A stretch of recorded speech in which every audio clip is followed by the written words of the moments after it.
Muy buenos días a todos. Vamos a dar inicio a la sesión.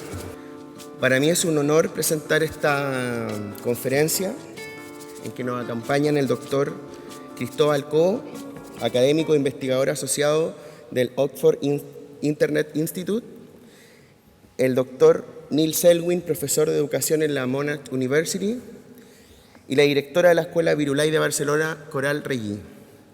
La sesión durará 90 minutos. En primera instancia, Coral presentará parte de su proyecto en la Escuela Virulai.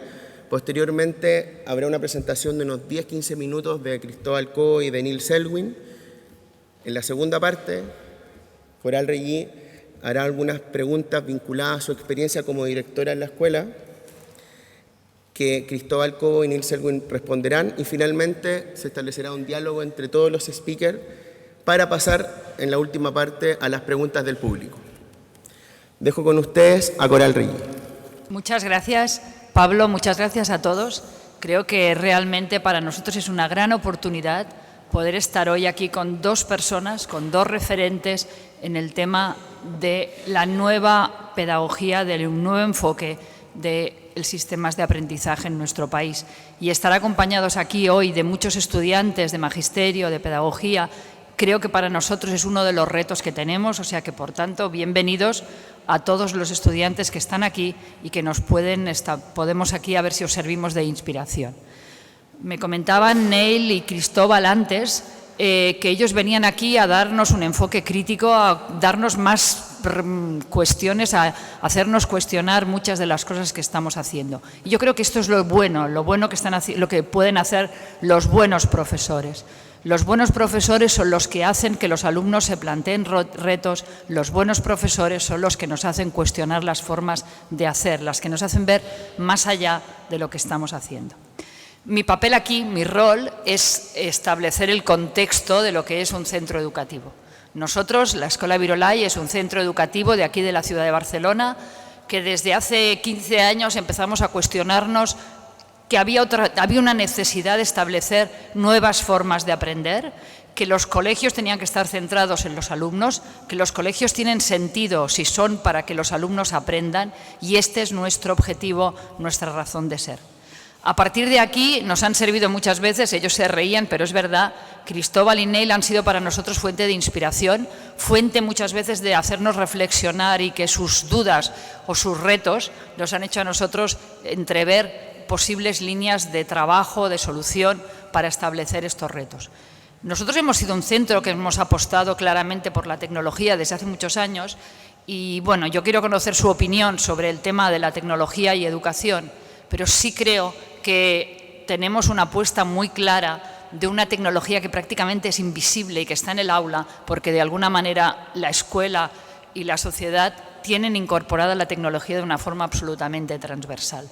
La tecnología ha supuesto realmente un reto que nos ha hecho replantear. Esta nube, Internet, ha sido uno de los elementos claves para que realmente los sistemas educativos se revolucionen, se cuestionen. Realmente ha sido un elemento que tal vez ha sido el elemento disparador, la espita que ha hecho disparar todo este proceso de cambio educativo.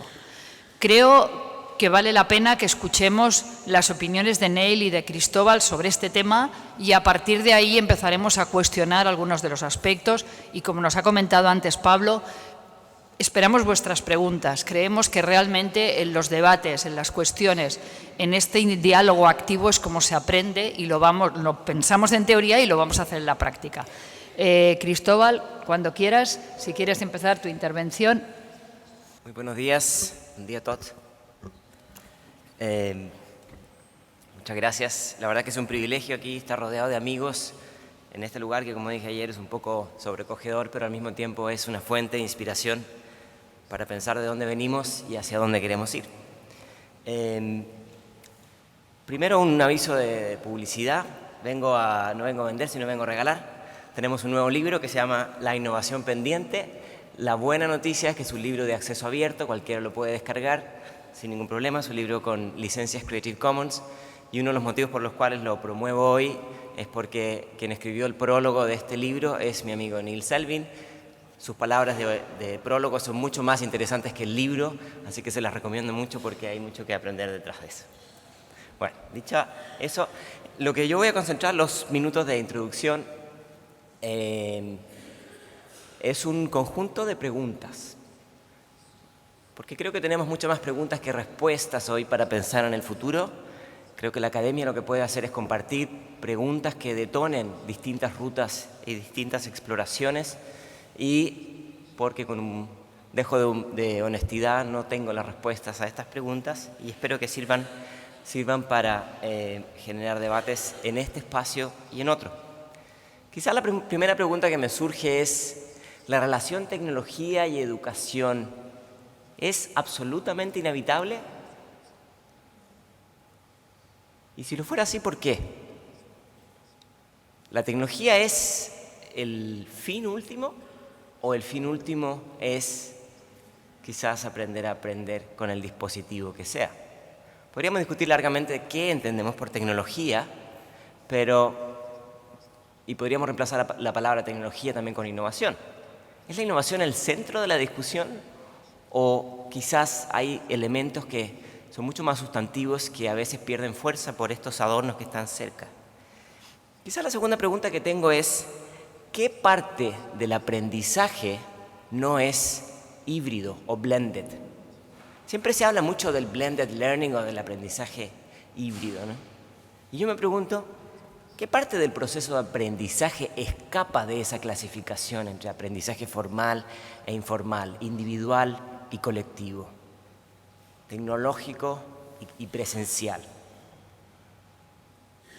Hoy día vivimos una época de profunda redefinición en cuanto a las formas de acceder, consumir, producir y distribuir conocimiento. ¿Cómo esto cambia las reglas del juego del mundo educativo? ¿Cómo cambia la conceptualización de instituciones expertas y de expertise? ¿Quién es el experto? ¿Qué actores desaparecen hoy día del ecosistema y qué otros florecen? ¿Cómo se redefinen los roles? ¿Quién gana y quién pierde en estas nuevas reglas del juego? Y por qué no decirlo en esta sala que está lleno de futuros docentes, ¿qué papel jugarán los educadores en un mundo que está desbordado de información? Otra pregunta que me hago es: en un mundo donde existe tanto entusiasmo por este binomio entre innovación y educación, que a veces suena un poco un oxímoron, me pregunto, ¿hemos innovado lo suficiente en los mecanismos de evaluación?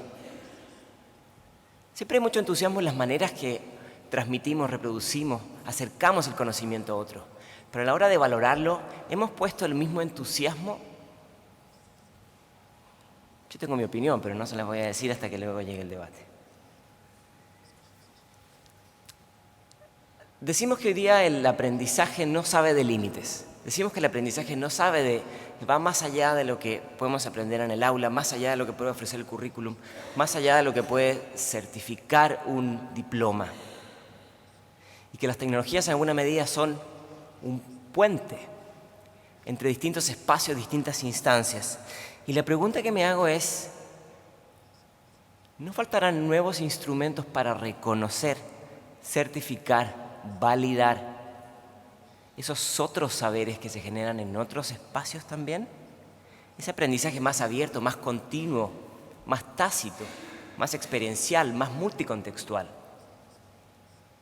Y si la respuesta fuera que sí hay que trabajar en eso, ¿en quiénes debiese recaer esa responsabilidad?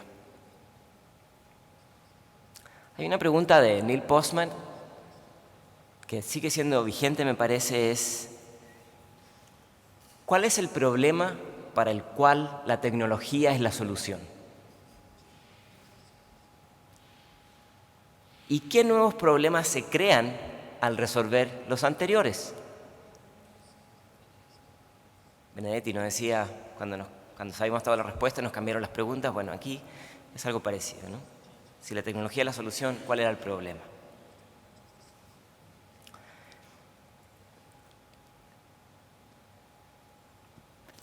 La siguiente pregunta es: ¿puede la tecnología transformar o ser disruptiva en cuanto a las viejas formas de enseñar? Y si puede, ¿tiene que ser así? O dicho de otra manera, ¿no les ha tocado alguna vez ver alta tecnología con formas profundamente tradicionales de enseñar y formas profundamente tradicionales de evaluar? ¿Es eso per se negativo? Existe hoy día una suerte como dicotomía: los que innovan son los buenos, los que no innovan son los malos. Y siempre, desde la mirada más académica, cuando existen esos A y B, es cuando uno tiene que empezar a sospechar, ¿no? Cuando están los ismos, todos los radicalismos del lado que sean, es cuando quizás hay que hacer una pausa y buscar qué tan rígidas son esas divisiones y qué tan permeables podrían ser.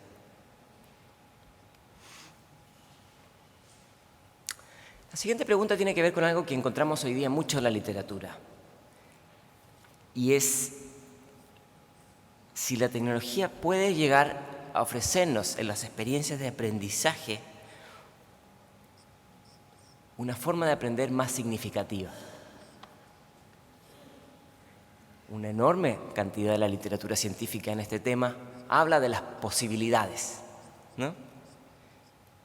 Quizás quienes lo analizan desde una mirada de las ciencias más duras dicen, bueno, pero ¿esto es o no es? Pero cuando se lee la literatura de educación y en pedagogía se habla más de los potenciales, ¿no? Que no es exactamente lo mismo. Y los potenciales muchas veces están teñidos por entusiasmos y no necesariamente por evidencia. Y la relación entre aprendizaje y aprendizaje personalizado, si bien hoy día se habla mucho de ella, no tiene nada de nuevo. En los 70 se hablaba mucho de estas estrategias y mucho antes de la masificación de la educación, la experiencia de aprendizaje era profundamente personalizada. Hay una vuelta al pasado, ahora con una gran cantidad de inteligencia en gestión de números, Learning Analytics y Big Data para volver al aprendizaje uno a uno. Y como digo, tiene una cierta ironía el hecho de ese futuro, queremos que se parezca más al pasado, pero ahora mediatizado. Ayer hablábamos sobre la enorme demanda que existe para acceder a educación superior. Los números nos hablan de un enorme volumen de población que quiere acceder a la educación superior. O sea, en términos de oferta no hay problema, en términos de demanda, perdón. La pregunta que yo me hago aquí, en este flujo inagotable de entusiasmo por profesionalizarse, ¿cómo haremos para que esta compleja relación entre escala y calidad no se rompa? Todos conocemos muy interesantes innovaciones en el mundo de tecnología y educación.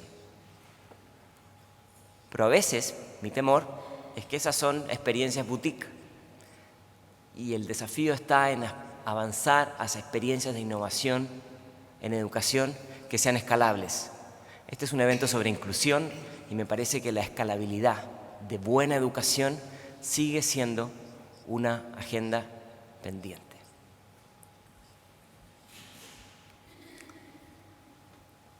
La siguiente pregunta tiene que ver con tiempos de mucho ajetreo hoy día.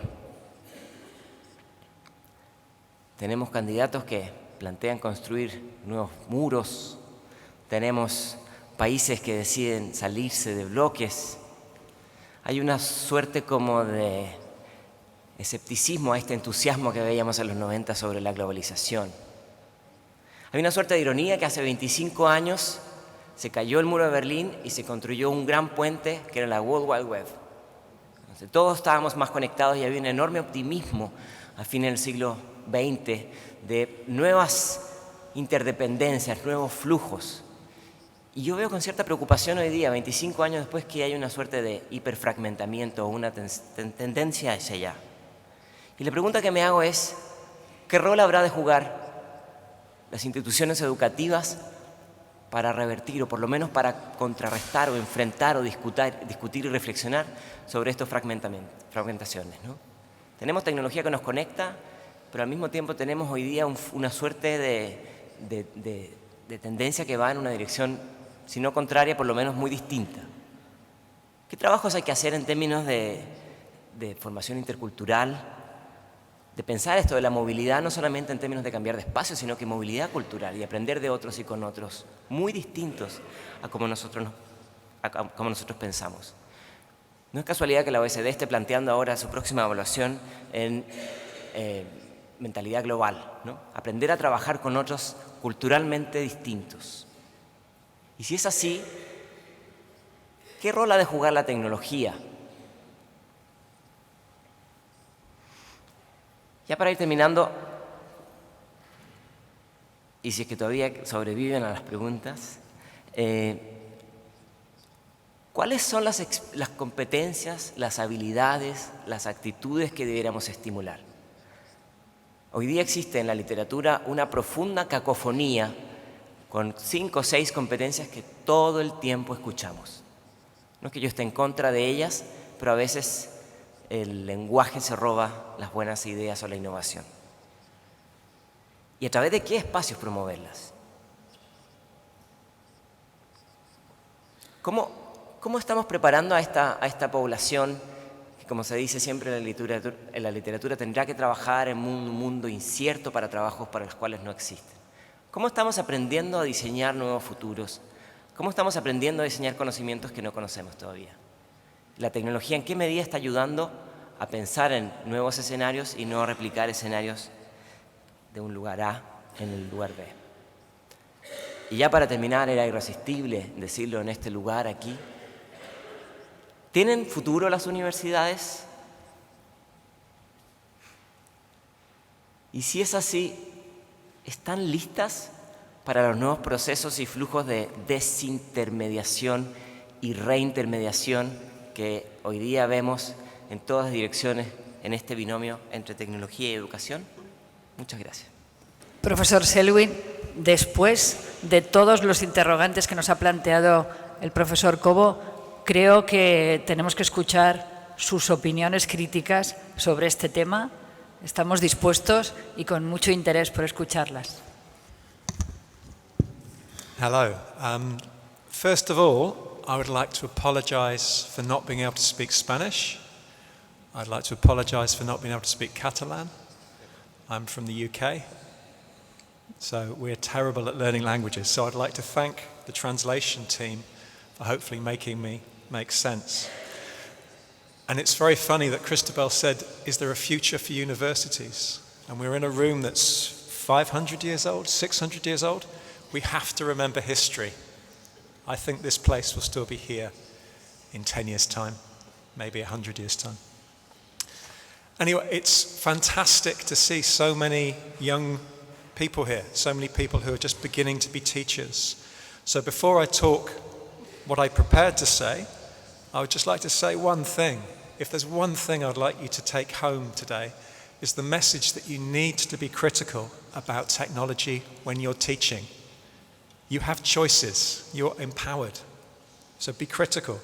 The most important thing for a teacher to do in the 21st century is to say when they should never use technology, to choose not to use technology. So I think when you go into your schools, be confident to say, this is not good enough. I should not be using technology for this. You should choose when you use technology, and you should choose when you don't use technology. Don't feel like you have to do everything that you're told to do. There you are. That's a good message. Anyway, I want to be deliberately grumpy and provocative and negative for the next 15 minutes, and after that, I'll be positive. I think everyone is far too optimistic and hopeful about technology. And one of the things we were asked to talk about today was to respond to the question, digital inclusion, can we transform schools through technology? And it would be fantastic to think that we could. But clearly the answer to that is no. It's impossible. Now, this is not to say that we should not use technology in schools, but I think we need to be properly aware of what technology is capable of achieving and what technology is not capable of achieving. So all I wanted to do in my 10 minutes is to say 5 things, 5 points that I really, really want us to think about. And my first point is, there are no technical fixes. Technology does not fix things. Most of the problems that we have in education are really complex social problems. And so there are no neat technical solutions. So the issues that really underlie educational inequalities are the really big social inequalities, such as inequalities in income, housing, health, social, cultural, economic capital. Now, if digital technology was capable of addressing these problems, it would have already done so. So we have a paradox that we now live in a society that is both more digital than ever before, but also much more unequal and divided and unjust than ever before. So the digital age, in which we're all now living, is the age of the 1%, where 1% of the world's population has more wealth than everybody else. The digital age is the age where youth unemployment is rising. You don't need to be told this in Spain and Catalonia. So if technology was leading to a much more equal society, a much more just society, we wouldn't be living in the conditions that we have now. So of course, it doesn't make any sense to claim that the big problems I've just talked about are caused by digital technology. We don't have more youth unemployment now because we have Facebook. But on the other hand, it makes no sense to claim that any future improvements are to do with technology either. These are much, much, much bigger problems. So one of the things I want to think about is we should not be putting unrealistic expectations on the capacity of technology to transform education. And most importantly, we shouldn't be putting unrealistic pressure on schools or on teachers to somehow make better use of technology. Big problems about participation in education, unequal outcomes, are not to do with teachers using technology better. These are big, big, big issues that we can't solve with technology. So I think we need to really concentrate on solving the big problems in education through other means. And we know what we have to do. We have to spend more money on education. We have to have better social welfare policies and lots of hard work on the ground. If I had $1 million, I would employ more teachers. I wouldn't buy more technology. So that's my first point. Already we're starting off in a very positive frame of mind. My point number 2 is that we also need to think that technology solves nothing. Evgeny Morozov reminds us of the dangers of what he calls solutionism. So the idea that technology can solve complex problems. And it's a really seductive way to think about the age that we live in. The trouble with this is that if you think about technology as solving problems, it pushes you to see everything as a problem that can be solved through technology. And it also pushes you to always think about the future, a forward-looking, hopeful attitude about what might happen in the next 5 years or the next 10 years when we have new technology. But this distracts us, and this is the big problem I have, from what's going on at the present. So just because we think technology might make things better in 5, 10, 20 years' time, we forget about the students of today. Education is the key factor in determining the life chances of young people. So we need to pay attention to what's taking place today rather than what we hope will take place in the future. And the trouble with technology is 99 times out of 100, a technological experiment will fail. But people like Bill Gates and Mark Zuckerberg are always looking for the one time out of 100 that it works, and then innovation happens. And that's the entrepreneurial technology, Silicon Valley mindset. Now that is fine if you're a private company and you're gambling with your finances and your profit. No problem, knock yourself out. But that's not good enough if you're gambling with the education of students in school today. They only get one chance to get an education. And if you're experimenting, then there's a danger that you will make their lives worse. Now, Bill Gates and the Gates Foundation is investing billions of dollars into fixing education. He was honest enough to say, and I'll quote you, "It would be great if our education stuff works, but we don't know that for probably a decade." Now, he said that in September 2013. So we still have 7 years left to wait. Now that's not good enough for any child that's in school now. I want to know now what works for children now. We can't afford to be gambling with the lives of children and young people today. So my third point is that we need to remember that technology transforms nothing. It was really interesting that the question we were asked to talk about was about transformation. And we know from the history of technology in society that technological change is slow. It's iterative. It's gradual. Technologies don't lead to complete revolutions. They lead to remediations. So technologies take on board old things and a few new things, and we slowly even evolve. So even if you look at the industries which are meant to be completely transformed now through digital technology, they've not been transformed at all.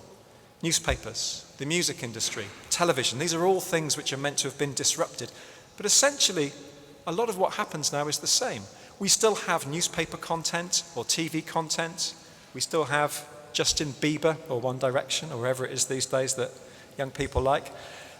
Their content is just being distributed in another way. We still have huge companies making millions of dollars of profit and selling product like we always have done. And we know from the history of technology in education that this slow remediation, rather than complete revolution, is really, really pronounced in schools. There's a great historian called Larry Cuban, and he looked at how every technology over the 20th century was introduced and how it was meant to transform classrooms. Film, radio, television. And he showed how all of these things got sucked into the school and assimilated, and the schools carried on as before. And he had this amazing conclusion. Computers meet the classroom, and the classroom wins. So he was talking about the grammars of schooling, curriculum, assessment, timetables, and how technologies are shaped by what goes on in schools. And you can see that today. You can see interactive whiteboards being used pretty much the same as chalkboards used to be 100 years ago. Even in a lecture theatre like this, we're talking very much as the professors from 1450 would have been talking, despite Christabel's pessimism. iPads are often just used like books. We have apps like Kahoot. Do you have Kahoot in Spain? Amazing app. It's just the same as a pop quiz or people putting their hands up. Now, technology in schools is not completely a case of old wine in new bottles, but we can't expect huge immediate transformations to occur. Schools are changing, but the changes are slow. So I think a lot of the things that people are promising you that will happen in 5 years' time will happen in 55 years' time. Fourth point. Sorry about this. I want to say as a researcher, an academic researcher, there is very little, if no sustained evidence for technology reducing inequality or improving social inclusion or even increasing learning. We have lots of great case studies and examples of best practice, but very little evidence of systematic change across a whole system. Most of the evidence we have is anecdotal, individual cases, anecdata. We don't know how technology influences learning. Most researchers will not even try to bother looking to see how technology impacts on learning. They say it's the wrong question to ask. We can't even define what learning is. There are so many confounding variables. It doesn't make sense to say that a computer leads to this gain in learning. There is so much going on. And even those studies that do try to look for correlations between technology use and exam results or PISA scores are completely inconclusive. There'll be a few studies that say there are some positive gains. There'll be studies that say there are some negative gains. And most studies will come to the conclusion that there's no significant difference. So why do we keep telling ourselves that technology changes learning? And the research that looks beyond learning at other educational outcomes is equally as pessimistic. Most research tells us that technology use follows a well-worn pattern where some people benefit and lots of people don't. It's often called the Matthew effect. There was a bit in the Gospel of St. Matthew saying, those that have get more, those that have less get less. And you see this, that technology tends to benefit successful learners, people that are good at education, middle class, well-resourced, college graduates. Those are the people who do very well in MOOCs, for example. Those are the people that do very well in engaging in informal learning. But that's not everybody, and I'm really interested in making a change for the whole population, not just the elite. And this makes it really difficult for people like us to talk about technology and education. By definition, everybody here is very successful in education. You wouldn't be a teacher or a college graduate otherwise. Everybody here has fantastic technology. So when we talk about the things technology can do, we're talking from a very privileged perspective. Not everybody has an Apple Mac and a smartphone and a Wi-Fi connection. So it makes it very difficult for us to imagine what it's like for people that haven't got the same benefits that we have. And my final point, and I want to end on a kind of positive note, none of this is to say that we do not need technology in schools. Of course we need technology in schools. You cannot deny technology. It's not a case of being for or against. We just need to think much more carefully about how technology is being used in schools, why technology is being used in schools, and what we want schools to be, what we want education to be. As I said at the beginning, technology use in education is not inevitable. We choose these things. It's a matter of your values and your preferences and perhaps even your politics. So there are plenty of things that I want to say in the discussion about how technology can be better used in schools. There are plenty of things to say, what the role of the teacher might be, how technology might fit with curriculum and assessment and time, why the university might continue. And I'm happy to expand on these in the discussion. But all of these things we're going to talk about next should not distract us from the central point that digital technology on its own will not make things better. Things are not going to be all right. And I think it's fair to say that technology makes some things different, and we need to recognize this and respond to those changes. But at the end of the day, technology is not a magic solution or a silver bullet. Technology is not going to solve problems, it's just going to change problems. There we are. Now I'll be super positive. Muchísimas gracias a los dos. Yo creo que realmente hemos conseguido lo que pretende este gran evento que es Encuentros. Que realmente sea un punto de encuentro de distintas opiniones y que podamos a partir de ahí iniciar este debate, este diálogo, que es lo que nos ofrece la posibilidad de aprender juntos y de cuestionarnos muchos temas. Permitirme que os exprese un poco la opinión desde la realidad del aula, desde el día a día, desde lo que implica el trabajo de la educación visto desde la escuela. Yo creo que el planteamiento primero que hemos de tener, y es volver al inicio, es cuál es la finalidad de la educación. La finalidad de la educación hoy, y yo creo que siempre, es formar personas que sean felices, porque son personas que tienen una gran entereza interior, que sean personas realmente con una gran seguridad interior, con muchos recursos internos, personas con un gran compromiso social, que tengan muy claro que son ciudadanos, que tendrán que ser capaces de transformar la sociedad, que tienen que aportar para transformar esta sociedad, y personas que tengan esa capacidad de aprender. A nosotros nos gusta hablar de alumnos que tengan potencial de aprendizaje, que sepan aprender, que sepan cómo aprender y que mantengan esa ilusión de aprender que tienen los niños cuando se incorporan al inicio de la edad, a los 3, 4 años, pues esa ilusión, esas ganas de aprender las mantengan a lo largo de la vida. ¿Qué ha pasado ahí, en todo esto, cuando el interruptor de la tecnología nos abre todo un mundo en que realmente las cosas parece que tengan que ser distintas por la tecnología? Y yo creo que es un poco darnos un golpe en la cabeza y decir no, es que no es la tecnología. La tecnología ha sido el interruptor que nos ha hecho cuestionar que realmente las cosas tienen que ser distintas. Pero son distintas porque de alguna manera la tecnología lo que ha hecho es cuestionar el modelo de trabajo en el aula. La tecnología lo que ha hecho cuestionar y cambiar es el rol que tiene el profesor. Y yo de este tema quiero que hablemos de esto, porque yo creo que el elemento clave es el rol del profesor en el aula. Estaba establecido, como hemos establecido nosotros aquí en este debate, ¿no?, desde ese modelo de transmisor de conocimiento, de ser el que tiene el conocimiento. Lo que nos implica la tecnología, la nube, es la posibilidad de que este conocimiento, esto no es el elemento clave que hay que trabajar en el aula. En la escuela, el elemento clave que hay que trabajar es todo este elemento de educación, de acompañamiento del alumno. Aquí creo que el rol del profesor es un rol distinto, donde realmente la tecnología ha sido solo el elemento de interruptor que ha provocado este cambio, pero que a partir de aquí lo que hay que cuestionarse es por qué tiene que ser distinta la educación, por qué tienen que ser distintos los elementos en los que estamos trabajando en la escuela, para asegurar que cumplimos nuestra obligación, como habéis comentado vosotros, de ser una escuela que resuelva los problemas a todos los alumnos, porque creo que ha sido muy interesante el planteamiento que hacía Neil, ¿no?, de esa escuela que resuelve los problemas a los alumnos que ya no tienen el problema, ¿no?, porque por su entorno social o por su inicio de capacidades serían capaces alumnos que en cualquier entorno aprenderían.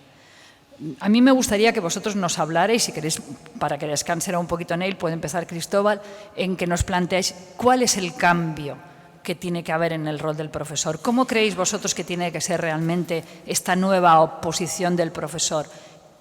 ¿Qué dinámicas hemos de establecer en las escuelas para asegurar que este cambio va a ser positivo y que realmente nos va a posibilitar educar a los alumnos de una manera global, de una manera holística? Muchas gracias.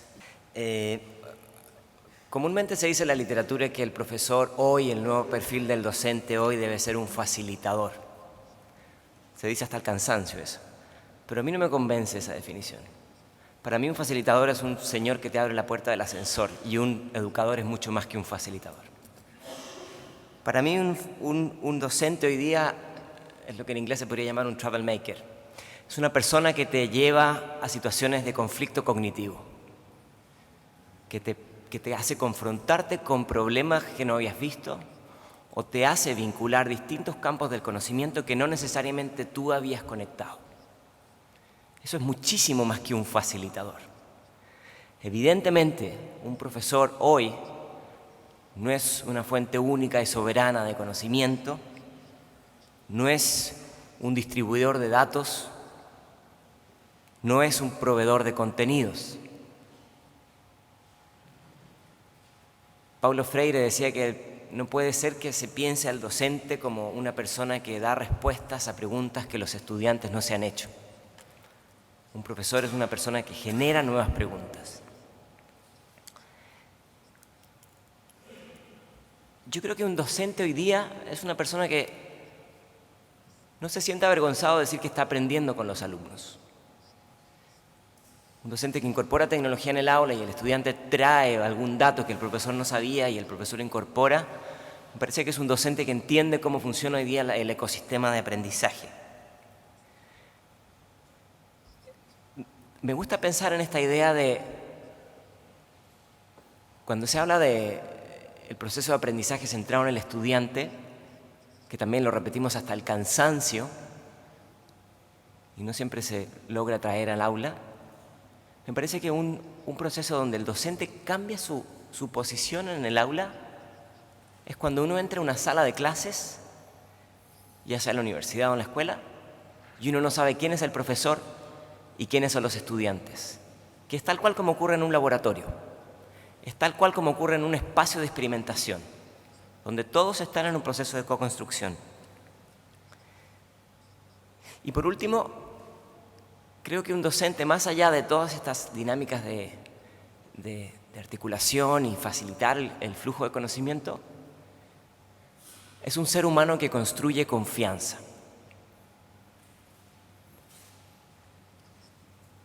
Se habla hasta el cansancio de Finlandia y de los resultados de Finlandia en las pruebas y de sus modelos que hay que replicar y surge esta idea de ir a Finlandia, copiar el modelo y replicarlo en otro lugar. Pero hay algo que es sustantivo en el modelo finlandés, que a lo mejor es un patrón que responde a contextos culturales. Y es un sistema que está basado en la confianza. Y yo creo que nuestros educadores hoy día tenemos que darles más confianza a ellos y ellos a su vez transmitir confianza dentro de la escuela. Me parece que esa es una asignatura pendiente que tenemos, una sociedad que está en tensión con los docentes para que nos ayuden a tener una mejor educación y los pone a ellos como los stakeholders que han de resolver el problema. Eso no genera confianza, eso genera tensión, eso no resuelve los problemas. Gracias. I love the idea about being a troublemaker. So I want you all to be troublemakers. And when you get in trouble with your principal, you can say, Cristobal Cobo told me to be a troublemaker. It's okay. I think there's probably 5 things I'd like to say about teachers. The first thing, and it's a really dangerous thing that people in education keep saying, is that students are digital natives. They understand technology in an amazing way. They'll do it for themselves. We know that's not the case. We know that young people might be fantastic at using Facebook and Snapchat and Instagram, but they're not the best education technology users. They need support in making use of technology for education, and the teacher is key in this. So technology makes the role of the teacher really important, but it also makes the role of the teacher really difficult. And I agree completely with Christabel. I'd written down, teachers are not facilitators. I think he copied me when he spoke. People often say teachers are facilitators, or they're a guide at the side. Have you heard that? I heard someone last month say a teacher is the peer at the rear, which is even worse, just a friend at the back of the room. This is rubbish. So one of the most interesting things that people say today is that the teacher should be a designer like an architect or a planner, that the teacher's role is to plan where technology can be used and how technology can be leading to gains. So you're like a kind of, you arrange the furniture for technology-based learning to take place, as Charles Crook says. You're arranging the furniture, you're working behind the scenes. So people are now interested in talking about teachers like a director of a play. You may not always be involved in telling people what to do at the front of the stage, but you're actually there planning everything. That's a really interesting thing to think about. How are you designing? How are you planning? How are you actually organizing how technology is used in your classes? I would love to find ways for teachers to be more involved in technology. I think teachers need to be more involved in the design of technology. So these technologies don't come down from the sky, but teachers are actually involved. Imagine what an education-designed version of PowerPoint would be. It wouldn't be like the version of PowerPoint that we have. That version of PowerPoint is designed for businesses and boardrooms to give seminars with bullet points. That's not how we present information and knowledge in schools, but that's what we use. So teachers need to be more involved in the design of technology, and that's a challenge for the technology industry. Teachers need to be involved in the procurement of technology, the technology that's bought for their schools.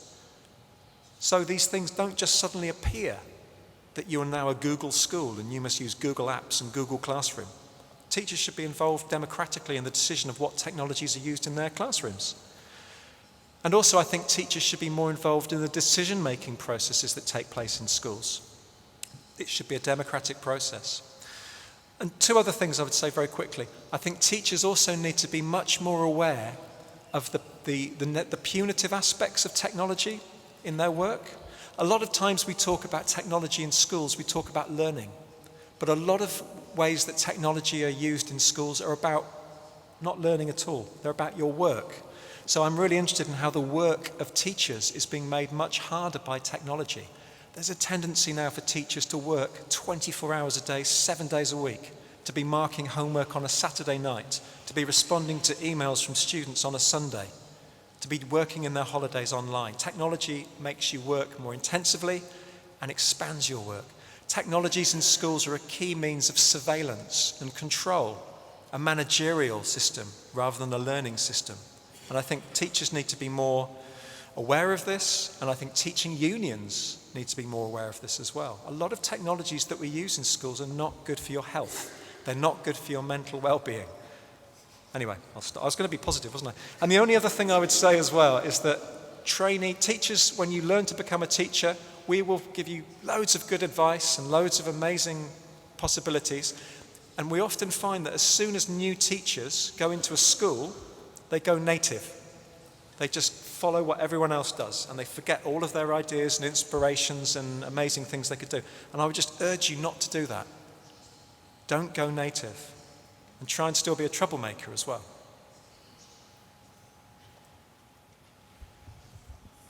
Perfecto. Yo creo que vamos encauzando el tema y vamos viendo distintas opiniones sobre lo que representa el rol del profesor. A nosotros nos gusta, y enlazo con la siguiente pregunta, pensar que el profesor tiene que pasar a ser como una especie de acompañante, de maestro sensei, del maestro sensei que provoca el aprendizaje, que acompaña, que de alguna manera, como comentabais vosotros, hace esto, ¿no?, de director desde fuera y que está estableciendo que el alumno realmente construya. Me ha gustado mucho esa imagen de un profesor que está ahí en el aula compartiendo con los alumnos y aprendiendo juntos. Este es uno de los roles que yo creo que hemos de asumir y que, aprovechando aquí a todos los estudiantes de magisterio, hemos de asumir. Ese profesor que aprende siempre, que aprende con los alumnos y que de alguna manera actúa de provocador del aprendizaje y de acompañante, de estimulador del aprendizaje.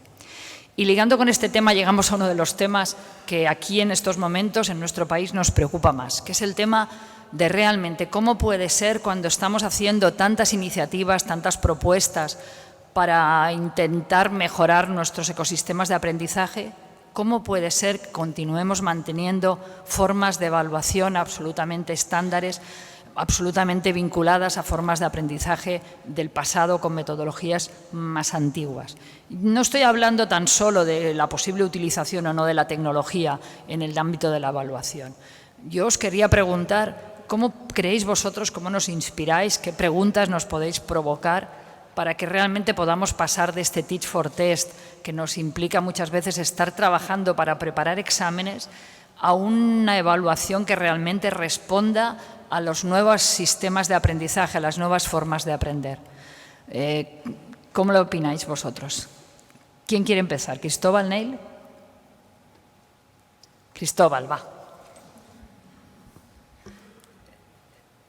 En esta universidad se publicó un libro hace un par de años que tenía un nombre muy provocador y preguntaba si nosotros aprendemos para aprobar. Y me pareció una estupenda provocación porque a veces da la impresión que se han dado vuelta las prioridades. Quizás me estoy poniendo viejo, entonces uno a esta altura dice, lo escribí en este último libro, así que si alguien quiere puede ir innovacionpendiente.com y descargarlo ahí. Hay una reflexión sobre esto de no podemos innovar en los modelos pedagógicos, sino innovar en las formas de evaluar. Pero quizás algunas provocaciones para poner en la mesa. La primera tiene que ver con no valores lo que mides, mide lo que valoras. Y aunque suena un trabalengua, hay una profunda verdad detrás de eso. Lo que podemos medir parece que es lo relevante y a veces hay cosas que sabemos que son relevantes, pero no sabemos cómo medirles y por lo tanto las ignoramos. Algunos las llaman conocimiento tácito, algunos lo llaman habilidades socioemocionales, algunos lo llaman aprendizaje invisible, pero el tema de fondo es que aunque sean difíciles de trazar en un instrumento de evaluación, son tremendamente importantes para la vida, incluso para la vida profesional y para la empleabilidad incluso.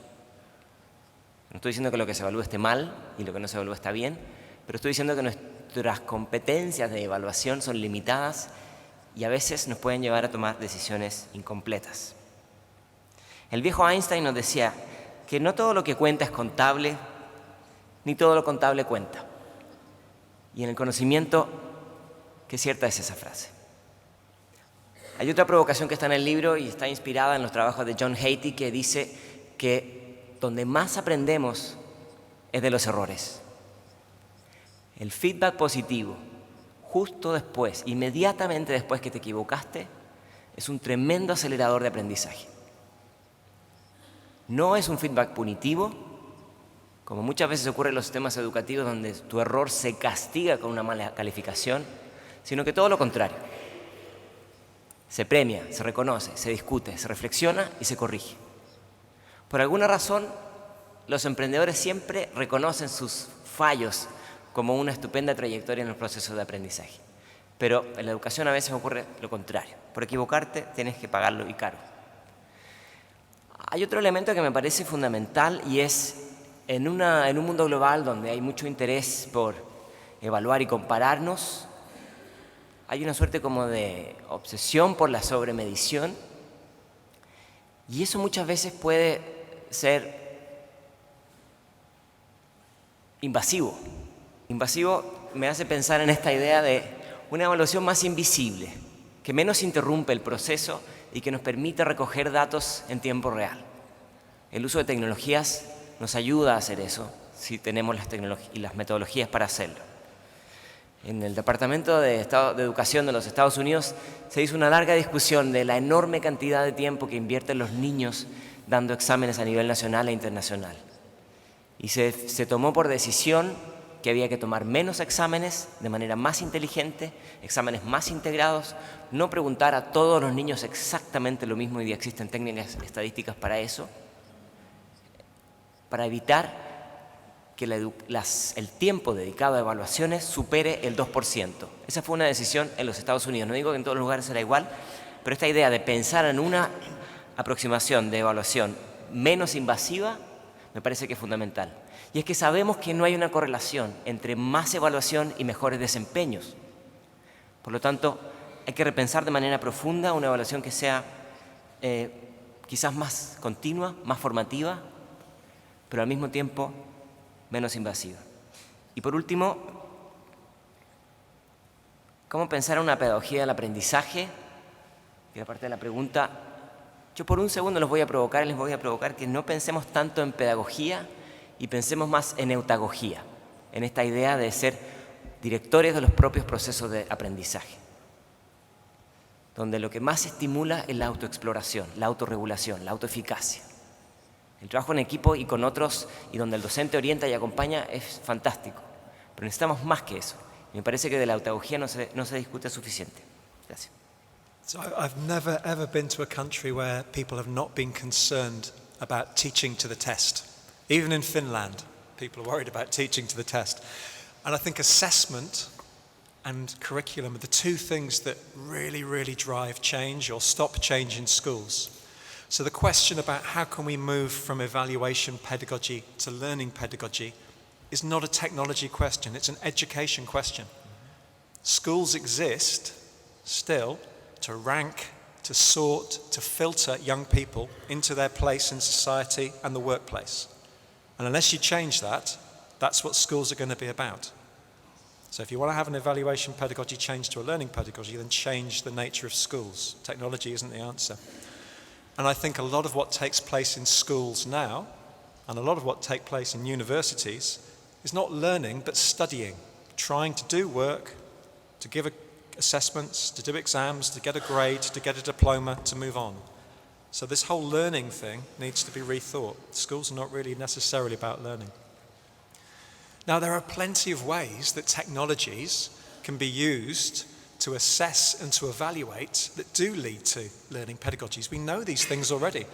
For example, some of my colleagues in Australia are really interested in using video feedback. So the teacher just using video to give feedback to students rather than writing down on a piece of paper, you are a terrible student or you are fantastic.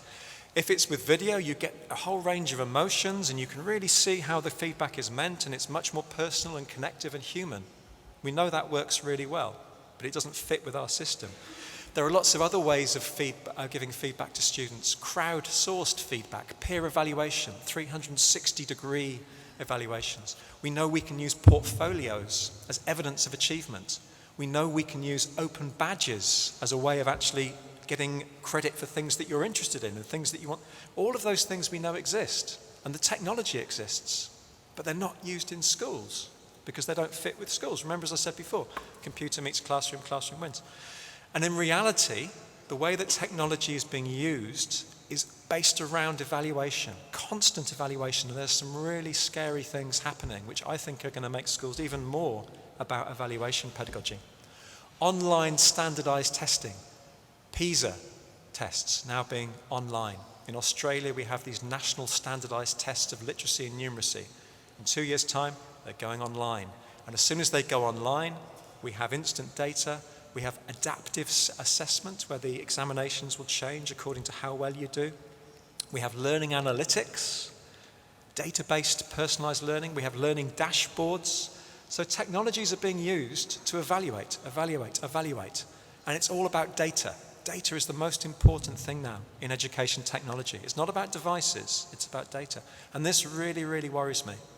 Because as soon as you have testing and technology, that everything becomes much, much more amplified. And we have some really scary possibilities now. I don't know if you remember the film Minority Report. Would we bother educating a student if we know and we can predict they're not going to do well in their final exams? Why bother? We already have the technology that allows people to make those predictions. You're not going to do very well, I know this, so I'm not going to bother any. That's really, really worrying. And I think we need to remember that education is a human process. It's not a data process.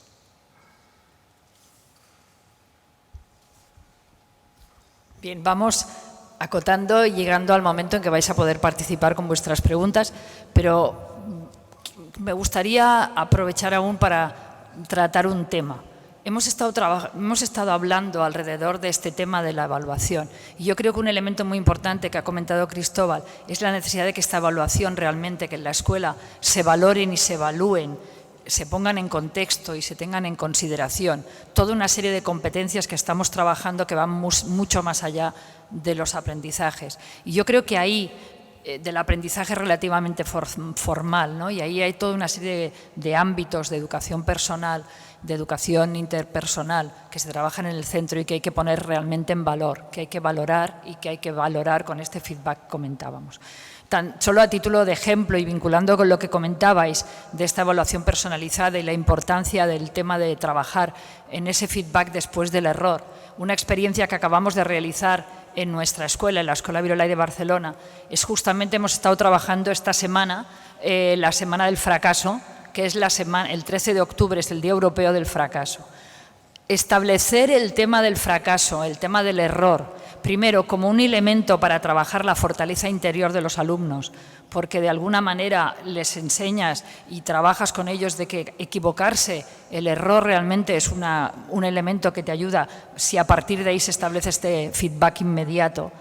Y por otra parte, la importancia del error como instrumento de aprendizaje. Analizar nuestros errores, como comentábamos, realmente es un elemento muy importante para saber cómo continuar aprendiendo, cómo realmente puedo rehacer mi proceso de aprendizaje. Me ha gustado muchísimo, creo que realmente es un elemento de gran potencia, que esta evaluación personalizada tiene que ir hasta el punto de que estemos trabajando y planteándonos una evaluación que realmente pueda ser incluso unas pruebas realmente personalizadas, que realmente se puedan analizar y ahí tal vez se puedan establecer para cada alumno. Y ahí realmente yo creo que la tecnología puede ser un elemento que nos favorezca. Yo voy a lanzaros la última pregunta. Creo que está claro y creo que todos los que estamos aquí ya veníamos un poco con esta idea de alguna manera establecida desde casa, que no son los programas tecnológicos y menos los programas tecnológicos estatales o de políticas de gobierno que intentan hacer programas de incorporar maquinaria tecnológica a las aulas las que nos van a dar ninguna solución de cambio. Las que nos van a facilitar una educación más equitativa, una educación más personalizada. Pero es cierto que ayer se habló en la mesa redonda con Cristóbal, Juana y César Coll, que realmente hay un elemento importante a plantearnos, que es el tema de la equidad, de la necesidad de que realmente la educación sirva para superar desigualdades sociales, desigualdades de entorno. Si estamos hablando de cómo la educación puede ser importante para trabajar el tema de la equidad, si estamos hablando que muchas veces la educación, el entorno social, el entorno familiar son un elemento determinante de la educación, si no es la tecnología, ¿me podéis vosotros iluminar, nos podéis iluminar en cuál pueden ser las vías de solución para realmente intentar resolver los problemas de falta de equidad de nuestra sociedad y qué papel ahí puede tener la educación? Pregunta difícil, ¿no? Pero al mismo tiempo fundamental hoy día en una época donde hay tanto interés en este tema. Primero que nada, plantear esta idea de que en la relación de tecnología y educación, y tecnología en general, pero en este foro sobre educación, es que se suele sobreestimar el impacto a corto plazo de la tecnología y subestimar el impacto a largo plazo. A corto plazo esperamos grandes transformaciones y a veces ignoramos lo que puede ocurrir después, y ahí me parece donde empiezan a ocurrir los elementos más sustantivos. Voy a hablar sobre un poco el factor de tiempo. Pero antes traje aquí un pequeño extracto de una persona que da muchas luces sobre esto, que no es un académico, es un policy maker del Banco Mundial, se llama Michael Trucano, que se ha dedicado a estudiar estos procesos de incorporación de tecnología y educación en distintas partes del mundo y escribió las 10 peores prácticas de tecnología en la educación y les voy a compartir algunas porque da muchas luces de lo que a veces ocurre. Espero que aquí no. La primera peor práctica es lanza hardware con la idea que suceda magia. La segunda es implementa en cualquier contexto las recomendaciones de la OSD, del Banco Mundial o de la UNESCO. La tercera tiene que ver con piensa en contenidos educativos solo después de pensar en el hardware. La cuarta, supón que solo debes importar contenidos de otro sitio. Ustedes las pueden leer al revés, por supuesto, ¿no? La quinta es, haz una apuesta por tecnologías no probadas, especialmente por estándares cerrados y privativos y con un único proveedor. Luego, no consideres ni reconozcas el costo total de la inversión. No consideres licencias, soporte técnico, capacitación, actualización, etc. 7. Piensa que son suficientes para resolver todos los problemas de desigualdad e inequidad. Muy pertinente para esta mañana. Y por último, no formes a los profesores ni directores. Y aunque está escrito con un poco de ironía, me parece que en más de una ocasión vemos esto repetido en las prácticas de política pública. Yo creo que el gran problema que hay es una búsqueda de accountability, de medición de impacto en el corto plazo, y muchas de estas transformaciones son a largo plazo. La incorporación de tecnología en educación no ocurre de la noche a la mañana. El tema sustantivo no está en la transmisión o exportación o la vehiculación de contenidos, sino un cambio de conducta. Y las conductas no se transforman de un día para otro. Yo creo que la evaluación de impacto de tecnología en educación suelen ser muy pobres porque se suelen medir bajo métricas tradicionales, ¿no? Con tecnología hace o no la misma cantidad de ejercicios en matemáticas y eso obviamente no nos va a llevar a buen puerto. El tema central está en la naturaleza del aprendizaje. Yo ahora estoy trabajando en Uruguay, donde hay una política que me pareció interesante de incorporación de tecnología educativa que ha durado 10 años. Y lo interesante es que en esa política educativa, que se diseñó como una política de inclusión, todos los niños del país deben tener acceso a la tecnología, todas las escuelas deben tener conectividad, todos los profesores deben ser entrenados y formados. Es un programa que ha ido transitando de un énfasis en lo tecnológico a un énfasis en lo pedagógico. La tecnología se hace cada vez más invisible, el valor central está en conectar escuelas, no en términos de conectividad solamente, sino que conectarlas para que existan experiencias de trabajo más experimental y de una estructura más wiki, si ustedes me permiten, ¿no? Hay mucho más énfasis en la autoevaluación, en la evaluación 360 grados, como decía Neil, y en esta idea de profesores que aprenden. Dan Tapscott hablaba de esta idea que el Ministerio de Educación de Finlandia contrató a 5.000 niños para que capacitaran a los profesores. Profesores que aprenden no es un problema, es una buena oportunidad. Y ahí quedo. I guess I would, agree with everything that I always agree with everything Christabel says, obviously. But there are two things I'd like to say. I think we know how to make schools better places for social inclusion. So if any of you are going to be the Minister of Education in the future, or if the Minister of Education is here now, these are my bits of advice. We need more money, more investment in schools. We need more teachers. And we need to make schools great places to be, great places to work, great places to learn. And in terms of technology, if I was in the government, I would give technology to those that don't have technology. Not sell them the technology or lease them the technology, give it to them for free. We should be having laptops, not smartphones. When kids go home from school at night, they shouldn't be relying on McDonald's for their Wi-Fi. Give connectivity to families in low-income households. We know all this. And I think we also know what makes technology interventions work, as Christabel says. So if you're a policymaker, or even if you're a school principal, there are 5 things I would say you need to think about. The first thing is what Christabel said. Get rid of the short-term accountability. Have realistic expectations. Don't expect there to be productivity gains in 1 year or 2 years, or for grade results to go up. Technology doesn't work like that. It's a long-term process. I think you need to start with the education problem rather than the technological solution. Identify specific problems that you want to improve, work out what you need to do to solve those problems, and only then think about how technology might be part of that. If you want to make schools more engaging, maybe you need to make the content more interesting. or schools just better places to be. Technology is not necessarily the answer. I think these things always work better when they're bottom-up or demand-led, when teachers and students actually want things rather than them being imposed from the top down. So interventions where there's actually a genuine demand, teachers and students saying we really want to do X or Y, that works best. And also getting away from this idea that one size fits all. Why would you give an iPad to every student in every class? It's crazy. One size doesn't fit all. So a diversity of options, a diversity of technologies, and avoiding this idea of standardization. And finally, and I agree completely with Christobel, any intervention with technology needs to be sustained. You can't have 3 years of funding. You need 33 years of funding. There's a regular churn with technology. If you buy a laptop for every student, you're going to have to buy a new laptop in 3 years' time. So plan for that and have the money.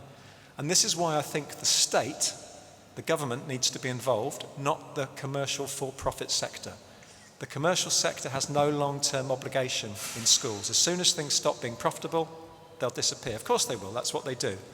Governments and the state have an obligation, so I think the governments and the state really need to be involved. We can't just leave this to Google and Facebook and Pearson and everybody else. Anyway, I said the P word. I promised I wouldn't say the P word, but... Bueno, primero agradecer la participación. La verdad es que primero vamos muy bien de tiempo y segundo ha sido muy interesante. Y en esa línea han llegado unas interrogantes que creo que pueden aportar al debate y a lo que se ha reflexionado. La primera, para los dos, le daré un par de preguntas y luego vemos si hacemos una tercera por el tiempo que tenemos, ¿no? Porque para terminar a las 10:30 justos. A las tecnologías estamos haciendo un alegato de la necesidad de coherencia, sentido común, cuidado en educación, todo en un marco de cambio, de que la educación gire en torno al estudiante. Pero todo ello requiere ritmos lentos y lo que caracteriza a las tecnologías digitales es el ritmo vertiginoso. Al parecer son ritmos que no se encuentran. ¿Estaría ahí uno de los problemas? Maybe I should be slow. I think you're completely right. I think there's two things you've said that are really, really key to this. The first thing is common sense. Everything, I think, anyway, I would say this because we've been saying it, I think everything we've said is common sense. It's not particularly clever, it's not particularly insightful. Everyone here knows this. But there's something about technology that makes us lose our minds. Is it go loco? Is that a Spanish phrase? But we have a kind of blindness when we talk about technology. People can be super critical, super political, super cynical in every other aspect. And when you start talking about digital technologies, they suddenly have this blindness. So I think we need to get over our kind of adolescent enthusiasm for technology. These digital technologies have been around for 40 years, 40 years in schools. They're now mature. So we need to have a grown-up conversation about this, not get excited by the next shiny toy and the next gadget and the next upgrade. Common sense. And as Pablo says, I think a key aspect of that is slowing down the debate. We live in an accelerated society, but we don't have to go at that pace. And in education, one of the key things I think that makes education special is it doesn't follow the rest of society. Look at this place. This is not following the rest of society. This is a crazy place to be doing education, but it's also a brilliant place to be doing education. It's different from everyday life. So in some ways, I would like to see schools and universities as kind of oases, as sort of fortresses against the digital age. This can be a place where students can slow down, maybe even switch off and talk with each other and begin to just think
Entonces, si las máquinas aprenden, ¿qué le enseñamos a los que no son máquinas? A nosotros. Esa pregunta sigue siendo relevante. Y yo coincido con la idea de no tomar rápidas decisiones. Luciano Florio, este filósofo italiano, plantea que cada vez que tomas una decisión rápido es una garantía de que probablemente va a ser una solución equivocada. Los viejos planteamientos, pre-tecnología, y esto no es una propuesta al regresionismo, pero lo siguen aplicando hoy día las universidades élite en el mundo. El aprendizaje basado en problemas, el debate, el aprendizaje transdisciplinar y el trabajo entre pares siguen siendo elementos sustantivos con y sin tecnología. Lo fueron en el siglo XVII y probablemente lo van a hacer en el próximo siglo. Ninguna de estas cosas que acabo de mencionar van en contra del diseño educativo que queremos, me parece. Y si no están de acuerdo, lo dicen.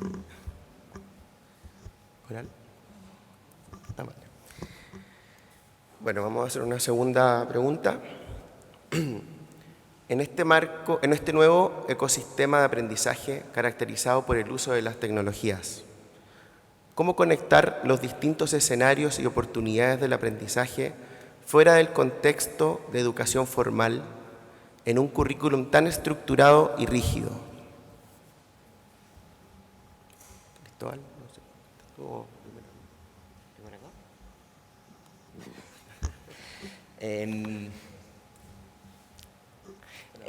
El Banco Mundial tiene esta definición, no definición, pero este concepto que me gusta, que es un currículum enciclopédico. Esta idea de aprender contenidos y entender sus significados. Y a mí me gusta hoy día pensar en un currículum más parecido a un mind map o a un Google Map, donde los contenidos, si bien pueden tener divisiones, hay que verlos en su transversalidad. ¿Por qué en la escuela nos enseñan a distintas horas distintos saberes y en la vida, allá en la calle, cuando resolvemos un problema, no sabemos de esa distinción? Evidentemente, en un momento de la historia era importante impartir eso para optimizar procesos y para poner énfasis en algunas cosas, pero hoy día no.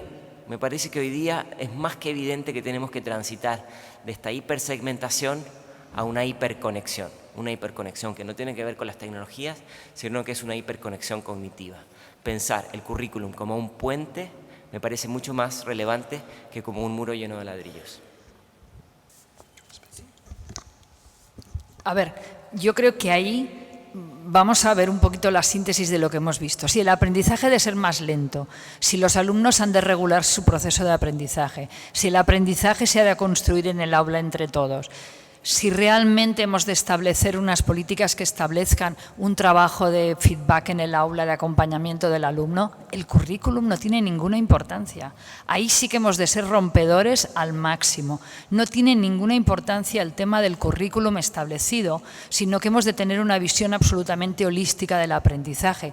Yo creo que ahí, ahora haré propaganda del primer libro de Cristóbal, del libro este del aprendizaje invisible. Son tantas las cosas que hay que aprender dentro y fuera del aula, y el conocimiento es tan generalizado y está tan imbrincado en muchos aspectos de nuestra vida que hemos de ser capaces de ver mucho más allá del currículum. Hay pocas cosas de los currículums establecidos que sean imprescindibles. Vamos a ver lo que es imprescindible, los instrumentos que son claves, seleccionemos, prioricemos y a partir de ahí podremos establecer tal vez una de las cosas que nos hace a veces, incluso en los ritmos, en las clases, en las escuelas, que sea un ritmo excesivo, es esta preocupación excesiva por no tener tiempo de explicarlo todo. Pero es que va a ser imposible de explicarlo cuando el conocimiento es global y está en todas partes. Por tanto, la primera cosa que hemos de hacer, yo creo que es cuestionarnos claramente el tema del currículo. I'm going to be grumpy and negative again. I think there's always been an interest in how can we bring in the exciting, cool stuff that kids like these days into schools. So I can remember when I was at school, we had education hip-hop and we had education graffiti. And the one way to suck the fun and the joy and the enthusiasm out of hip-hop and graffiti is put it in a school. All of a sudden it becomes really boring. And so people talk about this ethos of chocolate-covered broccoli. As soon as kids don't like to eat broccoli, how can you make them eat broccoli? Put chocolate on it. But it's still broccoli. So I think in some ways we don't want to throw everything away from school. And I think there are some elements of school that are not fun. Why does school have to be fun? Why does school have to be enjoyable? Lots of learning is hard. It's hard work. And I think that we don't need to get away from that. And I would perhaps want to argue that there are some important, essential things, knowledge, that we need to get over to people in school. School is the one place where we actually have a chance to give what Michael Young calls powerful knowledge to everybody. There's a danger, I think, that we think everybody can now discover and experiment and explore and find out for themselves and it's much more meaningful. Well, not everybody is like that. Not everybody has the privilege, has the capital to become a roaming autodidact, as Tressie McMillan Cotton calls them. Some people need to be told things. I think there is some essential knowledge that schools play a big part in imparting to everybody. Maths, literacy, physics, science. These are all skills that get you high status jobs and get you up in the world. And if you don't give them to people at schools, then we're in trouble. So there is a time for telling and there's a time for actually being taught, I think. We don't need to lose sight of that. But on the other hand, clearly there is an opportunity to bring in things into school with technology, and I have got no problem with bringing in things like Minecraft into the classroom if that's what kids enjoy. And if you're interested in that sort of thing, I would urge you to look at the work that's been done in the States by the Connected Learning Consortium. They are DML, Digital Media Literacy, I think they call themselves. But a whole bunch of work looking at how you can bring together academic learning and interest-driven learning and all of the things that make social media really exciting into the classroom. And one of the interesting things is that often those forms of learning don't take place in schools, but they take place in what they call third spaces: museums, libraries, galleries, community centres, youth centres. These are also educational institutions. So I think when we think about education, we should also think about beyond the school to those other institutions. And I think the library and the museum are two of the most important education institutions of the 21st century, because that's where these things have got space to breathe.